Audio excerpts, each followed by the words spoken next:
while I walked with my new hip. You did Very great. important.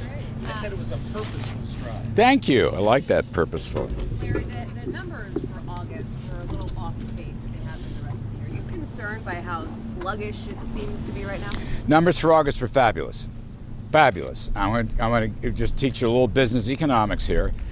The non-farm payroll number was 130K. I'll agree that was a mediocre number. Probably be revised up, by the way. Under the hood, and this is very important, the other survey, called the household survey, from which unemployment is derived, increased by 590,000. And the 2 prior months, 283, 247. So the last 3 months, 373,000. I've been doing this line of work for a long time. I cannot remember a survey number as high as 590,000. That's good. Second number I want to note, civilian labor force increased by 571,000. In fact, the 2 prior months were also very strong.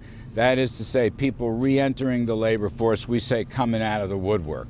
And of course, the unemployment rates were low.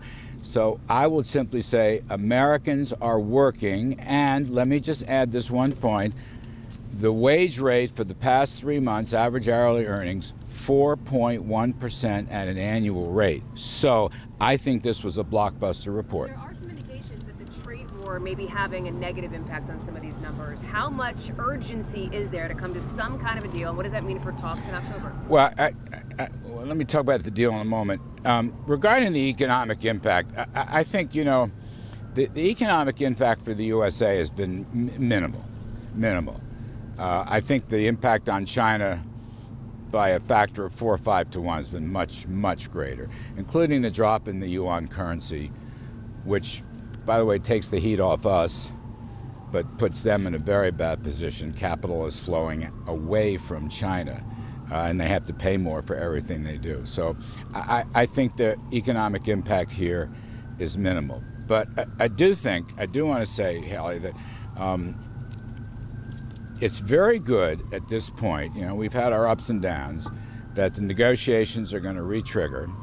So the phone call with Secretary of Mnuchin and Ambassador Lighthizer is very positive with Vice Premier Liu He.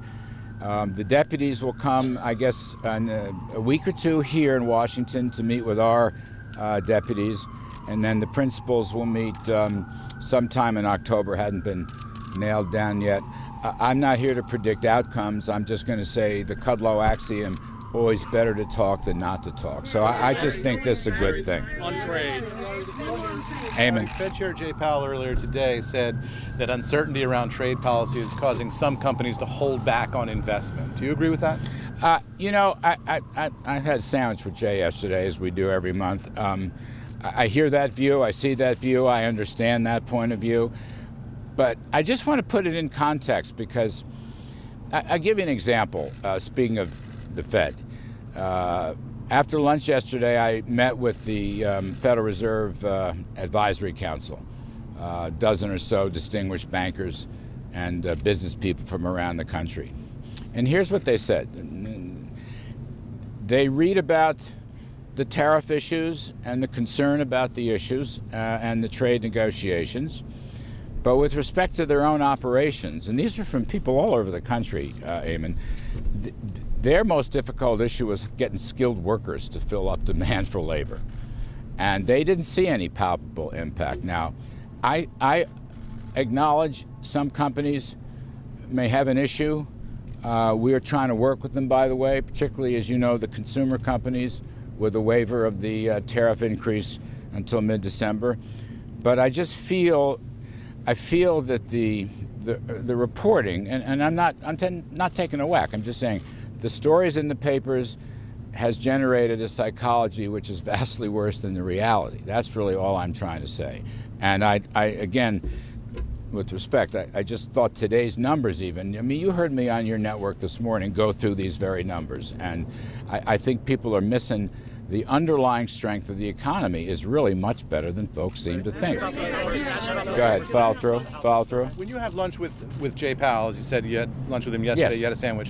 What do you tell him about the president's tweets? The president tweeted angrily about him today. I never divulge that. Those are absolutely private lunches. Yes, sir. Going back to China, I think I heard you say this morning that you'd like to go back to May where it was like 90% complete. That's correct. What fell apart and how do you put it back together and what's the timetable for doing it? Do we anticipate it'll be soon? Well, look, maybe someone will write a good history book about that. The Chinese pulled back on a number of agreements that we had reached. The deal was, in round numbers, 90% done. All I'm saying now, first of all, again, to repeat, I think it's a very good thing, very positive thing, that we're coming back to the negotiating table. Very important. We would like to go back to where we were last May, but I don't know if that's possible, and I don't want to predict any outcomes. This is a difficult matter. The interests of the two sides, the United States and China, in many ways differ. We understand that, and we have to work with that as good negotiators or labor mediators would tell you. And Bob Lighthizer is the best trade negotiator I have ever seen. And if anybody can do it, he can do it. But I don't know that. All I'm saying is that I regard it as a good thing that we will have these meetings in October. And that's always been, yeah. To follow up, wasn't the sticking point over us wanting China to change Chinese law? And how do you get around that? You know, I'm going to leave that. There were a number of sticking points and a number of issues. We have always believed legal changes would be necessary. But then again, folks that know more about China than I do would tell you we're not even sure what that might mean. So I don't want to go there. Look, here's the bottom line to that story is enforcement. If and when we make arrangements or deals that is satisfactory to the United States, the president said many times he would make a deal, but it's got to be a great deal. And the president believes that Xi Jinping would like to make a deal. But if any of that happens, it must be enforceable. Must. All right? And that has always been an issue. Yes. About the household survey that you're citing, yes. 590,000. The administration wasn't citing it earlier this year, March and April, when it was a combined negative 300,000 or so. Going forward, is the household a better reading than the establishment survey? Why should we trust the household? I think in the long run, the two work together.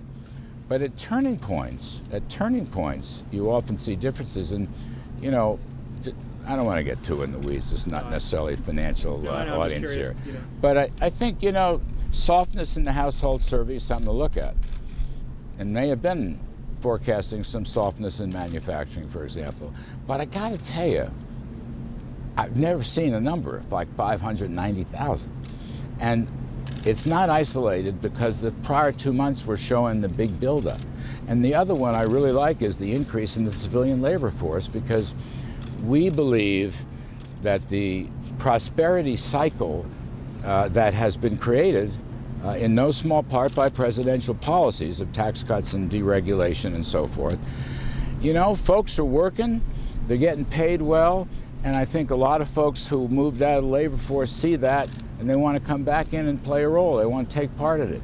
Household survey can be very, very important, and so can watching the labor force numbers. Yes, ma'am. Yes. Is the president still considering some measures to mitigate the effects of the China trade war, like indexing capital gains, or like Senator Rick Scott's idea to cut taxes by the amount of the tariffs? Is that something still under discussion? You know, we're looking at a lot of things. The best answer I can give you is we have no immediate urgency, if that's what you're asking.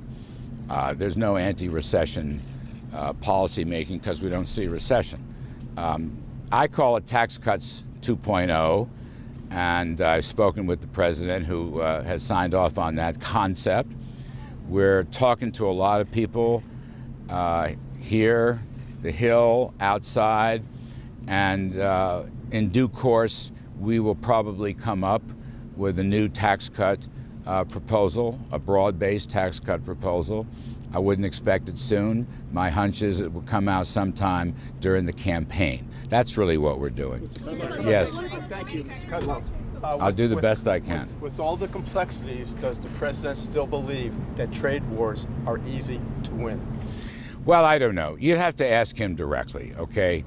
He's a very shrewd negotiator. He's a very tough negotiator. He is defending American interests. I mean, just to step back for a second, this is about unfair and illegal trading practices, which we want to see remedied.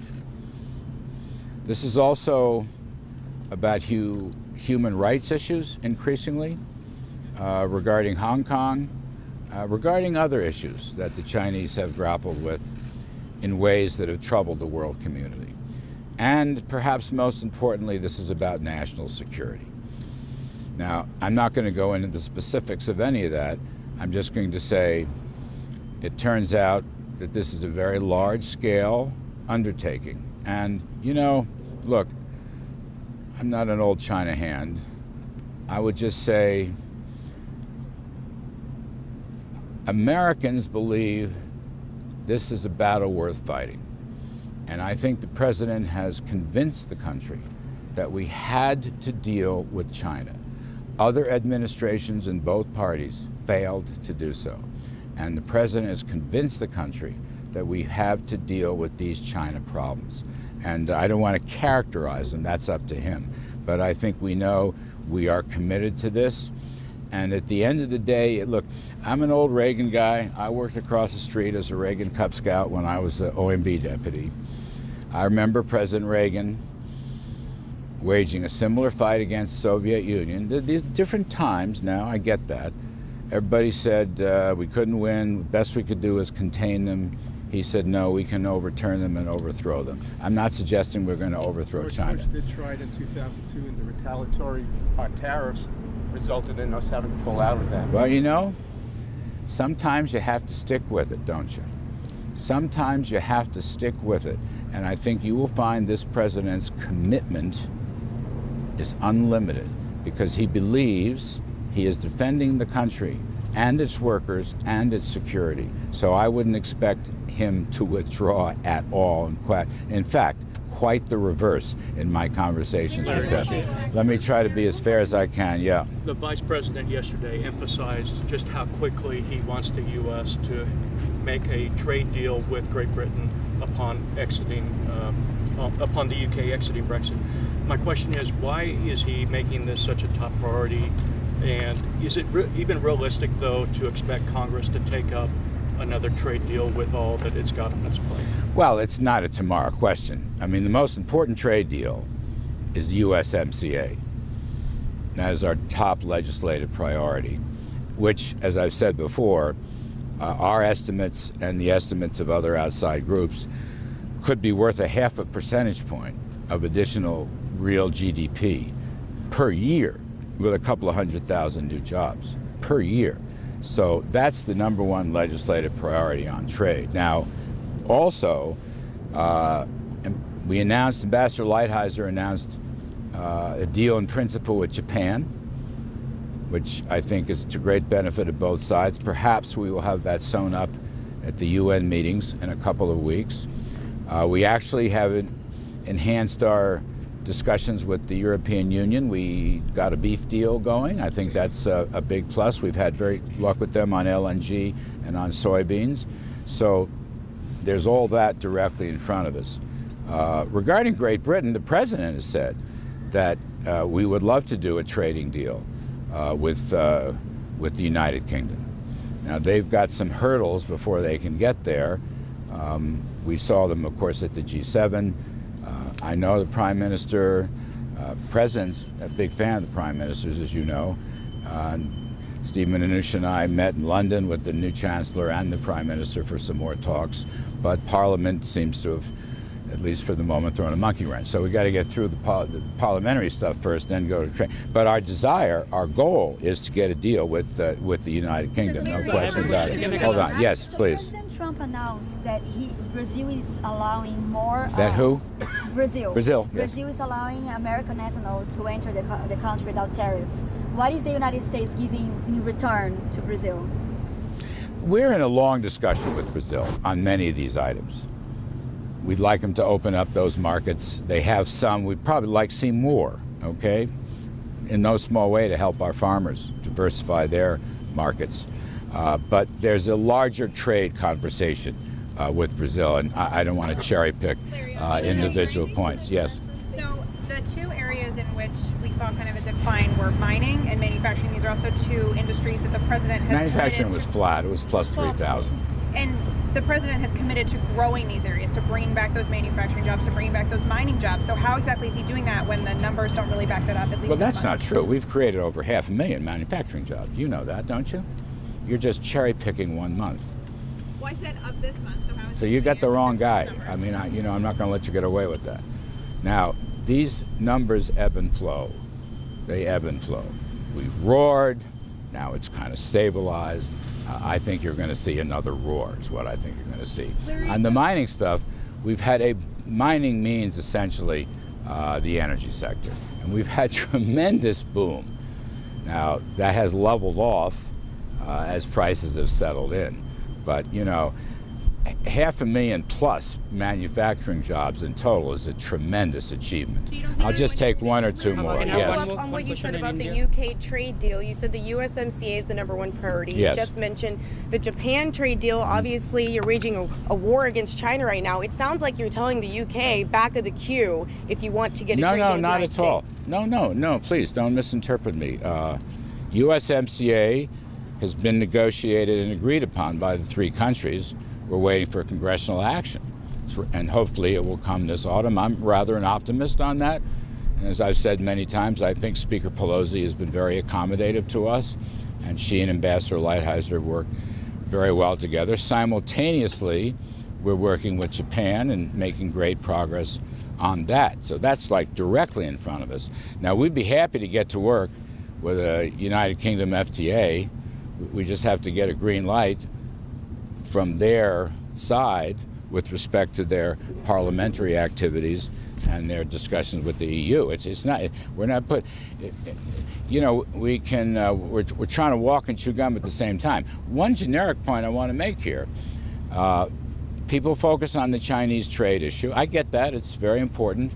On the other hand, our negotiations, President Trump's negotiations, have made great progress in these other areas. And they are coming to fruition. And I think as trade policy is working, China will be the toughest nut. I get that, but that doesn't mean we can't continue to work on the other side. And if my old friend and dear colleague Bob Lighthizer needs some extra staff to put us all together, I, for one, would be more than happy to help him out. Yes, ma'am, last question. Larry, you guys have been negotiating with China for 18 months. Yeah. There really doesn't seem to be any evidence that there's been progress, only tariffs. So why should consumers and businesses believe that this meeting in October will be any different? I can't guarantee it. 18 months, let's see. Yeah, it's about right, as long as I've been here. The almost first thing I did was get in a plane and fly to Beijing. So a deal, let me be honest with you, a deal of this size and scope and central global importance, I don't think 18 months is a very long time. And, I grew up professionally. I didn't go through the whole Cold War, but a lot of it. It took decades to get where we wanted to be with the old Soviet Union. So, in the great historical continuum, I don't think 18 months for this thing is a very long time at all. And I think here's the key. It ebbs and flows. These things always do. What we have now is another leg. I believe I was reading this is the 13th meeting or something like that between the two sides, and may go on much longer than that. This, as I said to the earlier question, the stakes are very high for both countries. I don't think 18 months is a very long time for that, but I will say this, and I think in a sense this is the most important part. President Trump has persuaded people in America of the importance of this, and that, as I said, this is a major economic security issue, this is a major human rights issue, And maybe most of all, it's a major national security issue. But you can't want to go And into so it's going to 2020 take, with no deal and those tariffs you in know place. what? I don't think the election goalposts have any meaning on this, to be perfectly candid. This is the kind of thing, ma'am, where you're looking at far-reaching consequences. I don't mean another year. I mean 50 years or 100 years. So if it takes us more time to do it and to make sure we get it right, so be it. And every time we get together with them, every step of the way, there is progress of sorts. And it's going to last a long time. Again, when I worked across the street under President Reagan, I watched him operate. That was 8 years. Turned out to be a big success. 8 years is more than 18 months, but it may go on. I don't want to make a prediction, but the stakes are so high, we have to get it right. And if that takes a decade, so be it. Thank you. Reagan had you. Has it advanced your question? I'm done. Thank you.